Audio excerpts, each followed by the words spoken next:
আল্লাহর হাবিব সাল্লাল্লাহু আলাইহি ওয়াসাল্লাম এই সূরাটাকে বড্ড পছন্দ করতেন। সাহাবাদেরকে একবার তিনি এই সূরাটা তেলাওয়াত করে শোনালেন। সাহাবারা চুপচাপ, ঠিক যেমন এখন আপনারা চুপচাপ।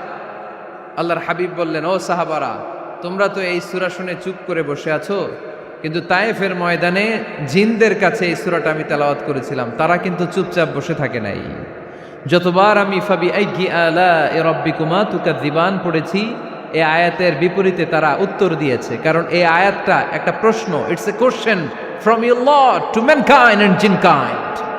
এটা আল্লাহর পক্ষ থেকে মানব জাতি এবং জিন জাতির কাছে রেখে দেওয়া একটা প্রশ্ন। ফাবি আইয়ি আলা'i রাব্বিকুমা তুকাযযিবান, আমার কোন নেয়ামতকে অস্বীকার করবি তুই? আল্লাহর কোন নেয়ামত অস্বীকার করার কোনো ক্ষমতা আমাদের আছে? নাই, অসম্ভব। এজন্য এটা একটা প্রশ্ন।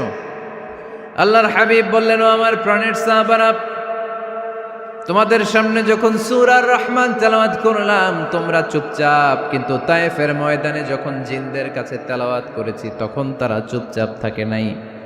যতবার আমি ফাবি আইয়ি আলা'i রাব্বিকুমা তুকাযযিবান তেলাওয়াত করেছি, প্রত্যেকটা আয়াত শেষে এই প্রশ্নের উত্তর তারা দিয়েছে। সুবহানাল্লাহ পড়েন। যতবার এই আয়াতটা পড়েছি প্রত্যেকবার এই আয়াত শেষে তারা প্রশ্নের উত্তর দিয়েছে। তারা প্রত্যেকবার বলেছে, লা বিশাইইম মিন নিআমিকা রাব্বানা নুকাযযিবু ফালাকাল হামদু। আল্লাহ, তোমার কোনো নেয়ামত অস্বীকার করার কোনো সুযোগ নাই, সব প্রশংসার মালিক তুমি। আবার যখন এই আয়াতটা আমি পড়েছি আবার উত্তর দিয়েছে, আবার আমি পড়েছি আবার উত্তর দিয়েছে। এরকম একবার নয়, দুইবার নয়, 5 বার নয়, 10 বার নয়, 31 বার এই আয়াতটা তেলাওয়াতের পর পর জিনেরা এই আয়াতের উত্তর আমার সামনে দিয়েছে। সুবহানাল্লাহ পড়ো। লা বিশাইইম মিন নিআমিকা রাব্বানা নুকাযযিবু ফালাকাল হামদু। We cannot deny any of your mercy and blessings. All praises to you. All praises to you. সব ক্ষমতার মালিক একজন, চিল্লায় বলতে হবে, তিনি কে? তিনি হচ্ছেন আল্লাহ। সূরাতু আর রহমান, সূরার নাম কি? আরো জোরে বলেন। কোরআনের 55 নম্বর সূরা এটা। কত নাম্বার? আয়াত আছে 78টা। কয়টা? সূরাটা মাক্কি সূরা। কি সূরা? এবার প্রশ্ন করি, উত্তর দেন। এই সূরাটা কোরআনের কততম সূরা? 55। আয়াত কয়টা? 78টা। মাক্কি না মাদানী? মাশাআল্লাহ, এই তো আপনারা উত্তর করতে পেরেছেন। এই সূরাটার একটা চমৎকার নাম আছে।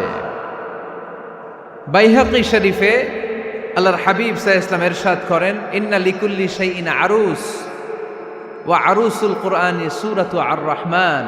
আল্লাহর হাবিব বললেন, সবার জন্য একজন নববধূ আছে, কোরআনেরও একটা নববধূ আছে। কোরআনের নববধূর নাম হচ্ছে সূরা আর রহমান।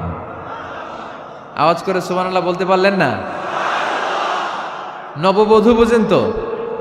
হ্যাঁ, নতুন বউ। নববধূ মানে কি? আল্লাহর হাবিব বললেন, ইন্না লিকুল্লি শাইইন আরুস ওয়া আরুসুল কুরআনি সূরাতু আর রহমান। সবার জন্য একটা নববধূ আছে, কোরআনেরও একটা নববধূ আছে।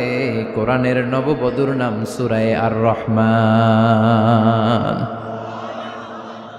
নববধূ যেমনি বাসর রাতে হাতে পায়ে আলতা মেখে, বেনারসি শাড়ি পরে, লিপস্টিক দিয়ে, খোপায় ফুল দিয়ে, জুয়েলারি পরে, অর্নামেন্টস পরে, মেকআপ করে, পার্লারিং করে তার স্বামীর জন্য ওই রাতে সে নিজেকে উজাড় করে সাজায়, ঠিক কিনা?